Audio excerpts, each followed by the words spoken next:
My name is Kara Mitchell, and I'm 32 years old. If you'd met me a year ago, you'd probably have described me as the reliable one. The girl who shows up early, stays late, keeps the shop running, and never complains. Diesel under my fingernails, hair in a messy bun because there's no point in doing it up when you spend your days under trucks and semis. I've been a diesel mechanic for 9 years now. Started as the token girl in a trade school class full of guys who thought I'd quit in a week. I didn't. I outlasted most of them. Got hired at Henderson's Auto and Diesel, worked my way up from sweeping floors and changing oil to running my own bay. Now I'm the one they call when a fleet truck makes a sound nobody can quite place. The low, ugly grind that screams, "If you ignore me, I'll die on the highway." I like that. Machines are honest. They tell you what's wrong if you know how to listen. People, not so much. Money-wise, I do okay. I clear decent income, overtime when I want it.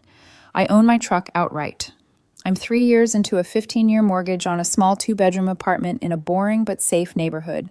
All mine. My dad had this rule: own your stuff before you let anyone move into your life. He learned that the hard way in his first divorce. Lost the house, the boat, and half his pension. I watched him rebuild from scratch in his 50s, hands shaking as he signed for a cheap rental and a used pickup. I promised myself I'd never start from zero like that. So when I met Ethan, I kept things separate. We met at a friend's birthday party 3.5 years ago. I showed up straight from work, still in my Henderson's hoodie and boots, smelling faintly like motor oil and brake cleaner.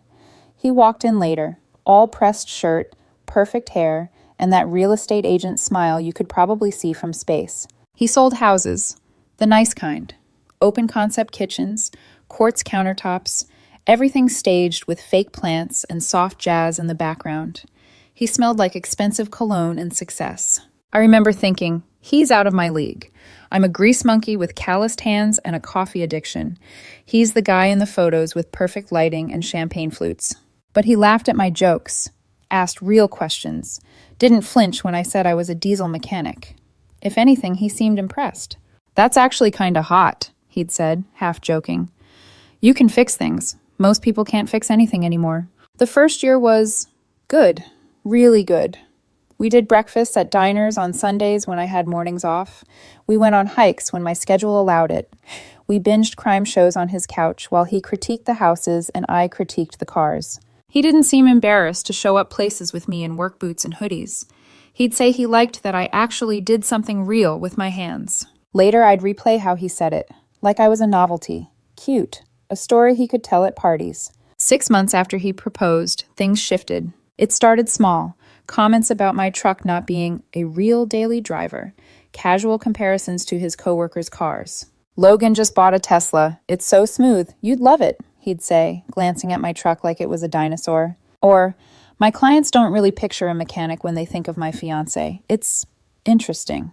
When we started planning the wedding, I learned there were different definitions of the word budget. I thought budget meant, we'll make something beautiful with what we reasonably have. Ethan thought budget meant, we'll say a number out loud, then ignore it completely. He wanted everything: lakeside venue, designer suit, live band, artisan cocktails, fireworks, the whole Pinterest board.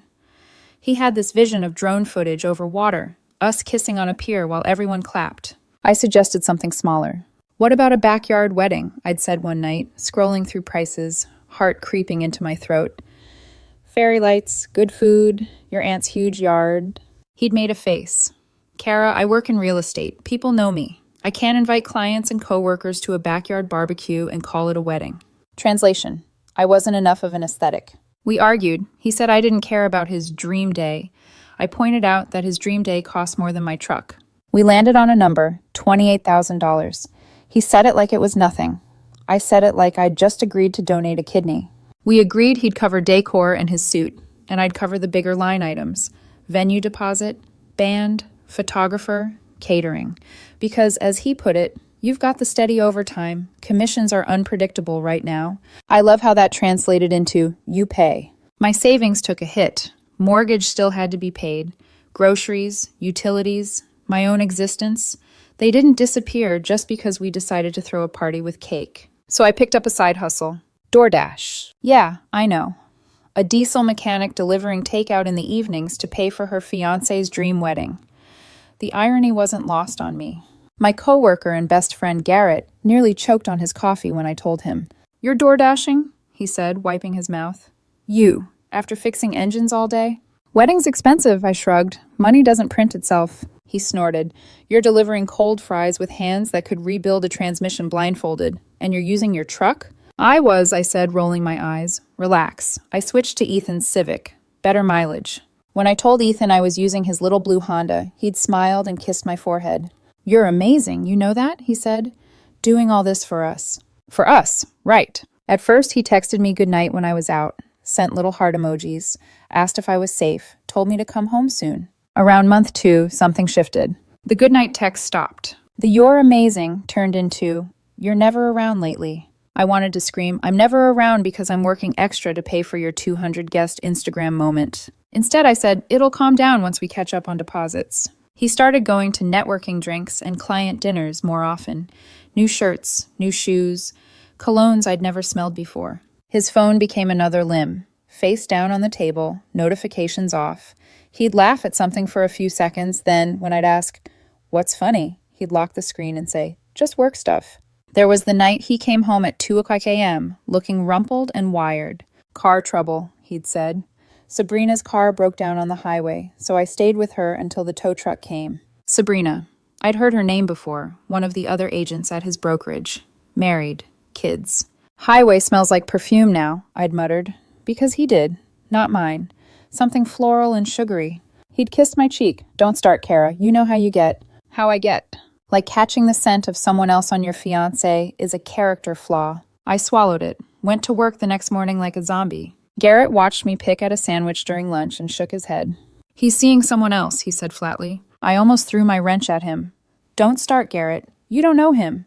"I know men," he said, "and I know when someone's taking too much and giving nothing back. He's letting you work yourself into the ground while he plays dress up and stays out all night. Come on." I told him to mind his business. He held up his hands. "Fine, but when you find out, don't say I didn't warn you."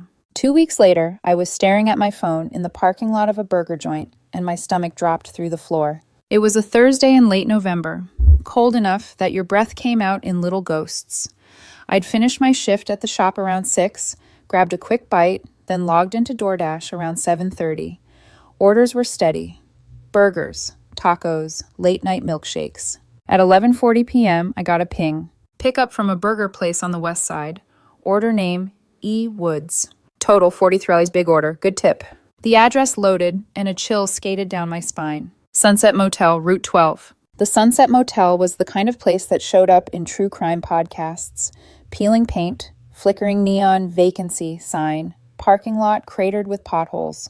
I'd driven past it 100 times. Always thought, who actually stays there? Apparently, people with secrets. My brain tried to soothe me. It's just a coincidence.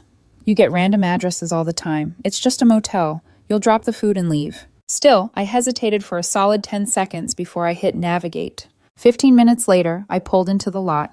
My headlights swept across the row of cars, and that's when I saw it. The blue Civic. Ethan's Civic? Same dent on the rear bumper from when someone backed into him at the grocery store. I parked 2 spaces over and just stared. My brain started doing gymnastics. Maybe he lent it to someone. Maybe Sabrina borrowed it. Maybe it's a different Civic. Same shade of blue. Same sticker on the back window. Same license plate. My fingers tightened around the steering wheel until the leather bit into my palms. Room number on the app. 7. Lights on. Shadows moving behind the curtains. Music, low and slow. I grabbed the paper bag, the smell of fries and grease hitting me like a wall, and stepped out. My boots crunched on loose gravel. Then I heard it. His laugh, Ethan's laugh, muffled behind the door, followed by a lighter, higher one. A woman's. I should have turned around. I should have walked away, but my feet carried me forward. I knocked. The door opened halfway. Ethan stood there in my gray Henderson's auto and diesel hoodie. Bare legs, messy hair, eyes going from casual to horrified in less than a second. "Kara," he croaked. From somewhere inside the room, a woman's voice called, breezy and annoyed. "Baby, hurry up, I'm starving." Time slowed. Behind him, I saw the bed, unmade, sheets twisted, a bottle of cheap bubbly on the nightstand, 2 glasses, clothes on the chair, his shirt, a dress that wasn't mine. And on the dresser, like some sick joke, was our engagement photo in its white frame, face down. He'd brought our picture to a motel. I didn't scream. I didn't cry. I didn't throw the bag in his face, even though my hands were shaking so hard the paper crinkled. I just held it out to him. "Your order," I said, my voice sounding like it belonged to someone else. "Enjoy your meal." "Kara, wait, this isn't," he started, reaching out. I stepped back. His fingers brushed air. For a split second, our eyes locked. I saw panic, guilt, a flash of anger that I'd caught him instead of the other way around. Then I turned, walked back to the Civic, and climbed in as calmly as my shaking legs would allow. In the rearview mirror, I saw him step out into the cold in my hoodie, bare feet on cracked pavement. A woman, Sabrina, I assumed, appeared behind him wearing a hotel robe, peeking past his shoulder. I put the car in drive and pulled away. I don't remember the first 10 minutes of that drive. I came back to myself in a grocery store parking lot, gripping the steering wheel so tightly my knuckles hurt. My phone buzzed over and over. Ethan. Unknown numbers, voicemails, texts popping up one after another like a slot machine. I let it ring. By 1:30 a.m., I was at my apartment, the one with my name on the mortgage. Our door looked exactly the same as when I'd left. Same welcome mat, same wreath Ethan's mom insisted we hang. Inside, everything screamed us. Our couch, our photos, his shoes by the door. I stood there for a long moment, keys in my hand, listening to the hollow roar in my ears. Then something in me clicked. I grabbed a trash bag. I didn't cry. Not yet. I moved. Shirts, pants, socks, his favorite cologne, the watch I'd given him last Christmas, the cufflinks he'd bought for the wedding. Every piece of him went into black plastic.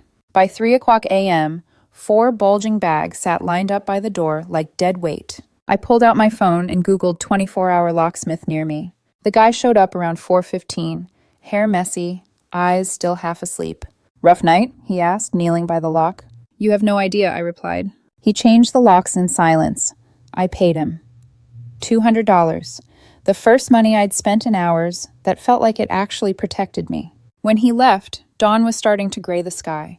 My phone was a graveyard of missed calls and messages. I walked to the kitchen table, opened my laptop, and started a new folder on my desktop. I titled it, Ethan, Wedding, Evidence, Receipts, Screenshots, Venmo histories, contracts, every dollar I'd poured into this wedding, every scrap of proof that I was the one paying while he played house with someone else in a motel. My hands finally stopped shaking as I typed. If this was going to turn into a war, I decided, I wasn't going to fight it screaming in a parking lot. I was going to fight it with documentation. And this time, I wasn't the one who was going to lose everything. By the time the sun actually crawled over the horizon, my desktop folder wasn't just titled Ethan, Wedding, Evidence. It was full. Venue deposit, $3,500 from my account. Photographer, $2,200. Catering deposit, $8,000. Band, $1,500.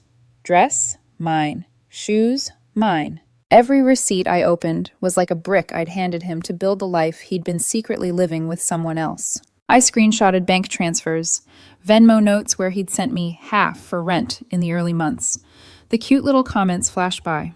Got it, babe. Thanks, love. Then, 8 months ago, they just stopped. No more transfers. No more babe. Just me covering the full rent on autopay like an idiot because I trusted him. The longer I scrolled back through transactions, the colder I felt. I wasn't just heartbroken. I was being robbed. At 9:03 a.m., my doorbell notification chimed on my phone. I opened the app. There he was, Ethan. Standing at my door, hair gelled now, wearing jeans and that stupid navy jacket. He tried his key. It didn't work. He tried again, jiggled the handle, stepped back, frowning. Then he rang the bell. Once, twice, again, harder. Watching from my phone screen in the break room at the shop a little later, I felt nothing. No urge to let him in, no urge to listen. He deserved that lock clicking uselessly. He called me 17 times between 9 and 10. I let each one buzz out until my voicemail filled. Texts piled in. Ethan, why did you change the locks? Ethan, Kara, what is going on? Ethan, we need to talk. This is childish. I waited, then finally replied, Me, your stuff's in the hallway. Building manager has it. There was a long pause, then, Ethan, are you serious right now? Ethan, whatever you think you saw, it's not what it looked like. Ethan, Kara, you're overreacting. I stared at the words and felt something ugly and sharp rise in my chest. Overreacting. I took a screenshot of the DoorDash order. Sunset Motel, room 7, timestamp. Total. Order name, address. Me. You were in a motel room with another woman wearing my hoodie. I delivered your food. I'm reacting appropriately. 3 dots appeared, then vanished. No response. I put my phone down, took a breath, and did something that felt oddly like hiring a hitman. I called a lawyer. My dad had mentioned a guy once during his divorce, Bill Kowalski. Said he was the only attorney who didn't try to bleed him dry. Bill's office was in one of those sad-looking strip malls between a nail salon and a tax place. I sat in my truck, staring at the faded sign that just said Kowalski Law, and wondered when, exactly, my life had taken this turn. Inside, Bill looked exactly like somebody who had seen every disaster people could bring him. Late 60s, glasses, tie slightly crooked, a coffee mug that said World's Okayest Lawyer. So, he said after I laid it all out, motel, hoodie, engagement photo, wedding expenses, the doorbell footage of him locked out. You planning to marry this guy? Not anymore, I said. Good, he replied, without missing a beat. Do you have proof? I saw him, I said. I saw her. I have the DoorDash order with the room number and time. Bill shook his head. That's your word against his unless you use it properly. Screenshots. Save everything. What else? I pulled out my laptop, turned it so he could see. Wedding account is in my name. I've paid most of the big stuff. He covered some decor, and he hasn't paid rent in 8 months. Bill's eyebrows climbed. Can you prove that? I clicked through my bank statements. There they were. Months and months of rent splits, my Venmo request going to him, his transfers coming back with cutesy notes. Then, mid-spring, nothing. Just my full payment hitting the apartment complex every month. He just stopped, I said, hearing my own voice go small. He said things were tight with commissions. I didn't want to pressure him. Bill made a sound that was half snort, half weary laugh. Print all of that, every statement, every Venmo receipt with his name on it, every one he stopped sending. You think I need it for what? I asked. For whatever happens next, he said. If he tries to spin this, if he claims you kicked him out for no reason and he contributed just as much. If there's any financial dispute from this mess, you're going to want a solid paper trail. I swallowed. And what if he just walks away? Bill shrugged. Best case, he sulks, trashes you to his friends, and disappears. Worst case, he harasses you, smears you, maybe even tries to claim you owe him something. People don't like consequences. You're here because your gut says he's not going quietly. My gut screamed he was right. Before I left, Bill looked at me over his glasses. Don't engage, he said. No phone calls, no long text arguments. If it's important, screenshot it and send it to me. Let me be the bad guy. My phone buzzed as if on cue. Another text from Ethan. Ethan, please, can we just talk like adults? I put the phone face down. Garrett showed up at the shop around lunch with 2 coffees and a breakfast sandwich I hadn't asked for. You look like someone ran you over with your own truck, he said, plopping himself on a stool. I've had better nights, I muttered. He listened. For once, he didn't crack jokes while I told him about the motel, the hoodie, the photo on the dresser. He just sat there, jaw tight, eyes getting darker with each detail. When I finished, he exhaled slowly. So what's the plan? He asked. I changed the locks, I said.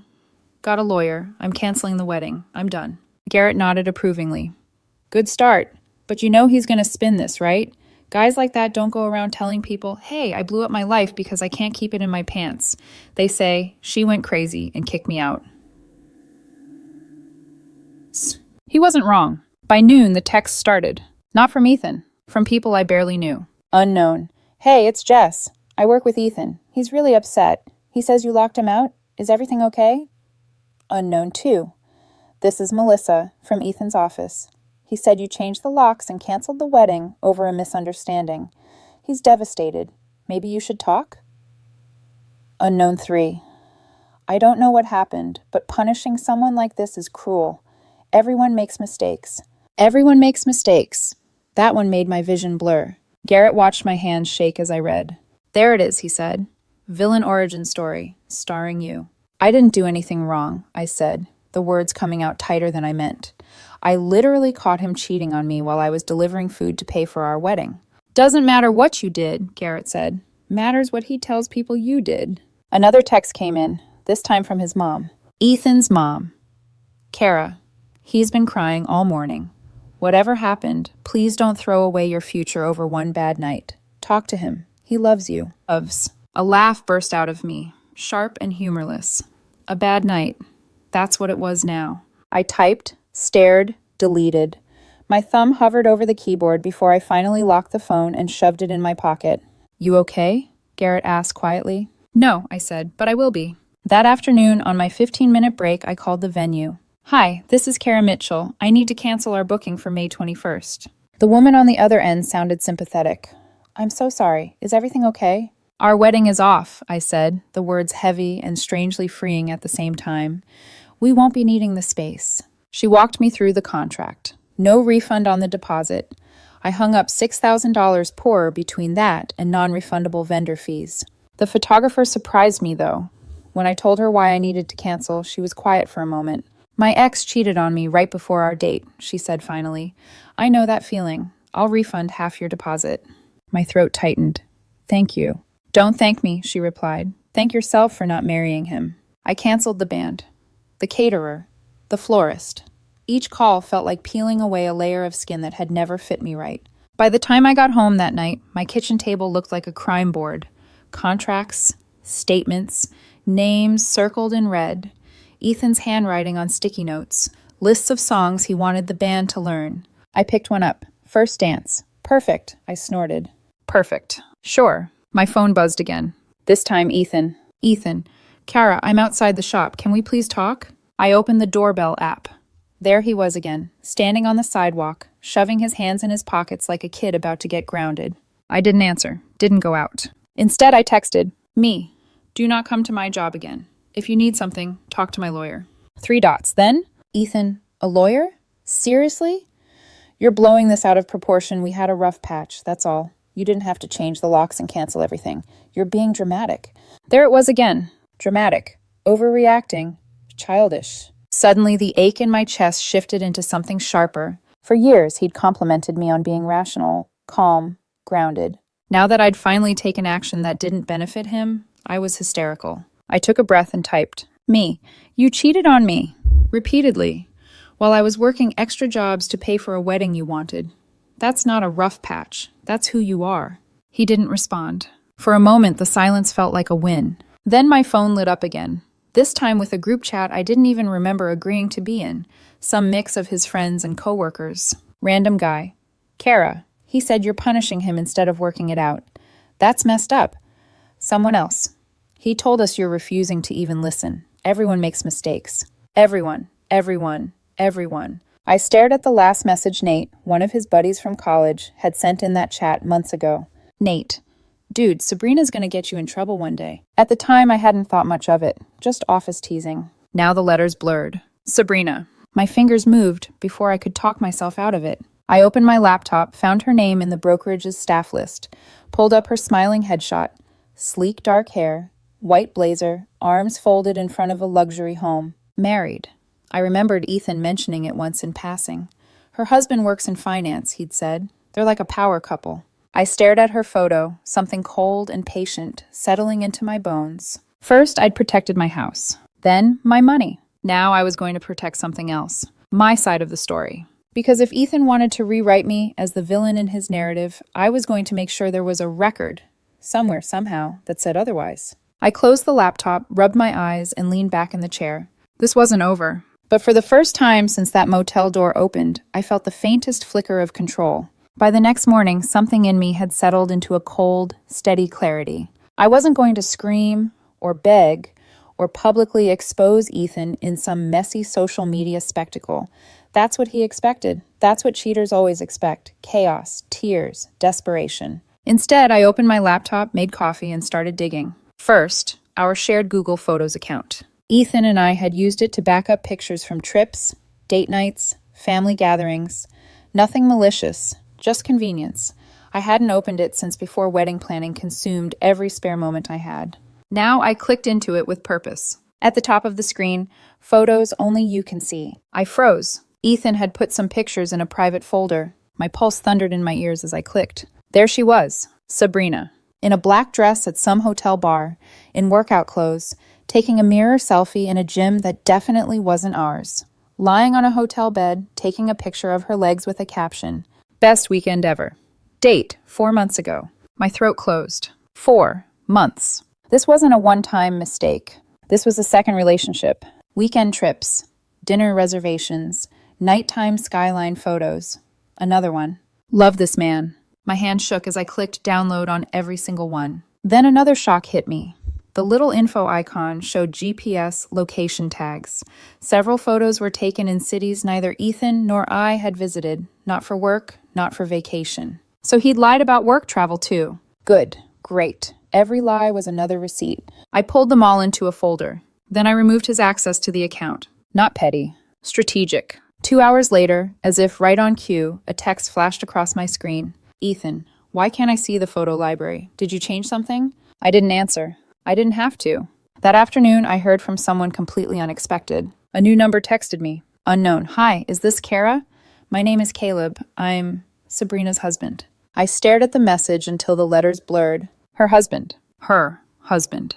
The message continued. Caleb, I'm sorry to reach out like this, but I think we need to talk. Can we speak on the phone? No, absolutely not. But I typed, me, about what? 3 dots, then, Caleb, I think my wife is having an affair with your fiancé. I sat very, very still. The universe had just handed me a loaded weapon. Me, she is. Caleb, do you have proof? Me, too much. Caleb, can we exchange info? I hesitated. Bill's voice echoed in my head. Gather evidence, but don't engage emotionally. So I kept it cold. Me, I'm forwarding everything to my lawyer. You're welcome to do the same. He sent a thumbs up emoji. Then, Caleb, thank you. I'm really sorry. Sorry. That small word hit differently coming from someone blindsided by the same 2 people. I sent the pictures, the dates, screenshots, captions. Within minutes, he replied, Caleb, I had no idea. She told me she was doing team building weekends. I feel sick. Me. I get it. Caleb, I'm so sorry you had to see that. Me. You too. There was a pause. Then he sent something that chilled me. A screenshot of Ethan and Sabrina laughing together at a company event, arms around each other, posted on the brokerage's private employee group months ago. Caption. Dream team, best chemistry in the office. Chemistry. Of course. Later that evening, Garrett showed up at my place carrying 2 massive burritos and 3 packets of hot sauce. He dropped everything on the counter. Okay, he said. On a scale of 1 to 10, how much do I need to bury a body? I actually laughed, tired and hollow. No body burying today, but you might want to hear this. I told him everything. Google photos, the private album, the hotel trips, and then Caleb's text.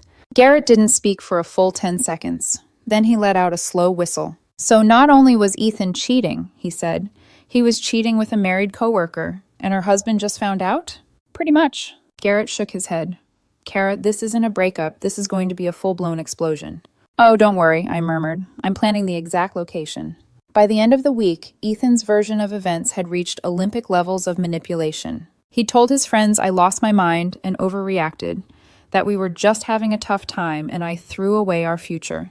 He forgot to mention the motel, the other woman, the wedding I was paying for, and the fact that he'd apparently been taking romantic getaways with Sabrina while I delivered takeout to make up the deposits. Caleb texted me again. Caleb, I confronted Sabrina. She denied everything until I showed the photos, then she admitted it. Caleb, I'm filing for divorce. Caleb, thank you, really. I stared at the phone for a long moment. These 2 had detonated 2 households and a wedding. Time to document it. That night, I opened a blank document and began compiling everything. Screenshots, receipts, timestamps, DoorDash order, motel address, Google Photos images, Sabrina's texts, Ethan's call logs, the Venmo rent drop-off. I attached explanations, dates, and summaries. When I was done, I saved the file as The Truth About November 28th by Kara Mitchell. It was 48 pages long. I read it twice, then I sent it to one person. Ethan's mom. No message, just the PDF. 30 minutes later, my phone began melting down. First came his mom. Ethan's mom, Kara. I had no idea. I'm so sorry. Ethan's mom. He lied to all of us. Ethan's mom. Please don't think we believed him over you. I am horrified. Then his sister. Ethan's sister. Oh my God. Oh my God. I'm shaking. I'm so sorry. Ethan's sister. He told us you kicked him out because you were stressed. Then Ethan. Ethan. What the hell is wrong with you? Ethan. Why would you send that to my mom? Ethan. You just destroyed my life. My fingers hovered, then typed the simplest truth. Me. No, me. You did that yourself. Then I blocked his number. The fallout was instant. Garrett burst into the shop the next morning, waving his phone like he'd found buried treasure. Dude, you started Armageddon. What happened? He grinned, chest heaving from running. So, apparently Caleb, our lovely new friend, showed up at Ethan and Sabrina's office this morning with a folder. Then his wife came too, at the same time. His wife? I echoed. She found out when Caleb forwarded her the pictures, he said. She walked into the brokerage, went straight to Sabrina's desk and said, and I quote, "Smile for the camera, sweetheart. Now everyone can see what you really are." Then she slammed the prints down. My jaw dropped. No. Yes, he said, delighted. And Ethan was there, standing there looking like someone unplugged his brain. Oh my God. Garrett wasn't done. Sabrina got suspended pending investigation. Ethan got pulled into HR for a conversation about workplace ethics. The whole office knows. They're calling it the Thanksgiving affair. I pressed a hand to my forehead. I didn't mean for... Kara, Garrett cut in. You didn't do anything except tell the truth. The consequences? That's all them. I didn't feel triumphant. I didn't feel guilty either. I just felt tired. But then Garrett added softly, You protected yourself. That's something to be proud of. I exhaled and nodded. For the first time since the motel door swung open, I felt like I wasn't drowning anymore. But Ethan, he was just beginning to sink. For a little while, everything went eerily quiet. Too quiet. I should have known that meant Ethan was regrouping. The drive-bys started first. 3 days after the PDF blast, I was tightening bolts under a truck when Garrett tapped my boot. Don't freak out, he murmured. But your ex just drove by. Slow, like creepy slow. I slid out on the creeper, grease smeared on my cheek, heart suddenly thumping in my throat. What do you mean slow? Garrett crossed his arms. Like 5 miles an hour? Like he was watching the shop. I blinked at him. Maybe he just drove past... Garrett cut me off. Kara, he circled the block. Twice. My stomach nodded. Maybe he wanted to talk, I said. Garrett shook his head. No, he's not here to talk. He's here to see how screwed his life is. And he blames you. Then came the calls. At first, I didn't answer unknown numbers. Everyone at the shop knew to text me first. But one day, I was expecting a call from a parts supplier, so I picked up. Kara, a voice breathed. I froze. Ethan. I hung up immediately. The next day, 3 more calls, then 5, then 8. Sometimes he'd speak. Sometimes I'd answer and hear nothing but breathing, sometimes muffled crying, sometimes anger. Ethan, you ruined everything. Ethan, everyone thinks I'm a monster because of you. Ethan, you didn't have to tell my mom. Ethan, I was going to come clean eventually. Ethan, why are you doing this to me? Every message was a contradiction. Rage, sorrow, guilt, denial, self-pity, swirling into something unhinged. I blocked number after number. He kept finding new ones. Bill told me, document everything, don't respond. So I did. Screenshots, call logs, voicemails, each one another brick in the wall I was building between us. Social media meltdown. He couldn't message me. I blocked him everywhere, but he found another way to lash out. He started posting cryptic things online. Ethan's status. When someone destroys your life out of spite, remember this. Cheaters exist because relationships fail. Forgiveness matters. His friends commented, Stay strong, King. She didn't deserve you anyway. Some people just want to burn everything down. Garrett, of course, screenshotted everything and texted it to me. Garrett, bro, he's out here acting like you cheated on him. I didn't reply publicly. Didn't defend myself. Didn't engage. Bill's rule echoed through my mind. Silence is power. So I kept mine. The night everything turned. 3 weeks after the truth. About November 28th detonated, I was closing up the shop. Garrett had already left. The air was cold, the parking lot quiet. I locked the bay doors, turned toward my truck. Footsteps behind me. I spun. Ethan stood 10 feet away, under the street lamp, looking wrong. Thinner, eyes red, hair messy. A frantic energy rolled off him like heat. We need to talk, he said. My pulse spiked. No, I said immediately. We don't. He stepped closer. I stepped back. You can't keep ignoring me, he said, voice shaking. You can't just erase someone like they never existed. You erased us, I said. I just took out the trash. He flinched, then laughed. Not a normal laugh, not even close. A sharp, bitter, cracked sound that made every instinct in me scream danger. "You think you're so righteous," he hissed, "so perfect. But you're just a mechanic, a nobody. You always were." And there it was. The truth that had been buried under proposals, pretty words, and Instagrammable moments. He never saw me as equal. He saw me as convenient. I pulled out my phone, hit record, and held it up. His eyes widened. "What are you doing?" "Protecting myself," I said. "Leave, Ethan, now." His jaw clenched. His eyes darted. He looked like a man whose last safety net had been cut loose. "You did this," he whispered. "You ruined everything. This isn't over."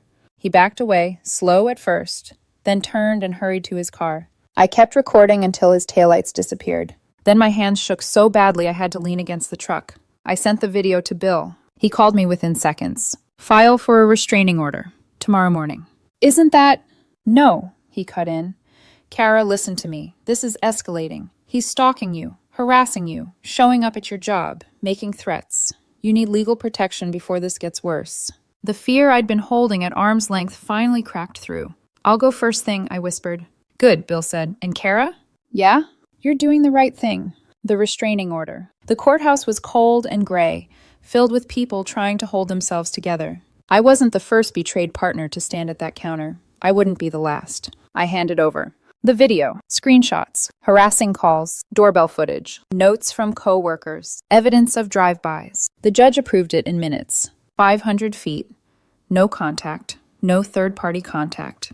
Violation means arrest. 2 days later, Ethan was served. That night, his brother called me. Not to yell, to apologize. "I didn't believe you at first," he said, voice heavy.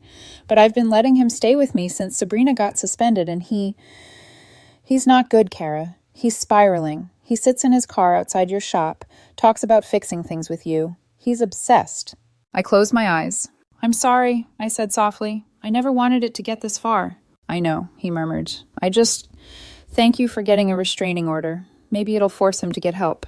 Maybe. Or maybe it would just force him to stay away. Either way, I wasn't his responsibility anymore. The quiet after the storm. For several weeks, there was nothing. No calls, no drive-bys, no social media posts. Just silence. The shop stayed busy. Old man Henderson finalized the sale agreement. I signed the papers and became the owner of Henderson's Auto and Diesel. Yes, the name stays. Garrett insisted. We hired a new kid straight out of trade school. Danny, eager and bright with an oil-smudged smile. Life felt normal again. Then, 3 months after the motel, it happened. The gas station goodbye. I was filling my truck with gas on a quiet evening. The sky was pink and fading. A car pulled up 2 pumps over. I didn't look up until I heard my name. Kara. My chest tightened. Ethan. He looked different. Smaller. Hollow. Like someone had drained the color from him. "I just wanted to say, I'm sorry," he said. The words felt strangely heavy coming from him, but they didn't hit me the way I expected. No rush of vindication, no ache, just quiet. "I hope you figure things out," I said gently. "I really do. But I'm not part of that process."